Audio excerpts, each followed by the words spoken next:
విజయవాడ ఇంద్రకీలాద్రిపై శాకంబరి ఉత్సవాలు అత్యంత వైభవంగా ముగిశాయి.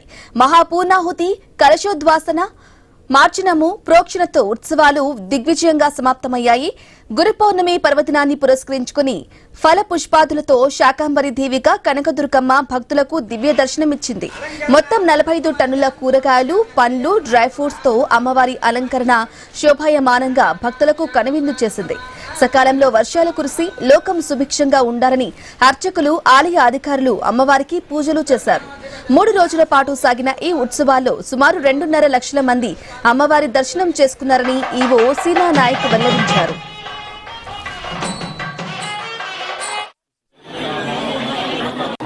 మరి మనం ఈరోజు 3వ రోజు శాకంబరి ఉత్సవాలు, ఈ 3 రోజుల నుంచి అంగరంగ వైభవంగా మరి ఎన్నో కూరగాయలతో మరి కంప్లీట్గా ఎప్పుడూ లేనట్టుగా నెంబర్ 1గా అలంకరణ చేశారు.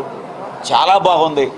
దీని వెనకమాల మా సిబ్బంది, కింద ఆఫీస్ స్టాఫు, మా ట్రస్ట్ బోర్డు అందరూ కూడా, అధికారులు, ఈఓ గారు, మేమంతా కూడా పర్యవేక్షణ చేసి అనుభవం ఉన్న వాళ్ళతో ఇవాళ ఈ అలంకరణ చేయడం జరిగింది.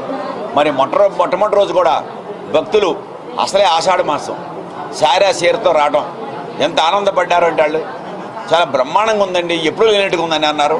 ఎంతోమంది అడిగాం, అమ్మ ఎక్కడైనా లోపం ఉందా అనేది. నిజానికి ఎక్కడ లోపం అనేది ఎవరు ఒక్క భక్తులు కూడా చెప్పలే మాకు. అల్లు అర్జున్ మరోసారి తన ఉదారత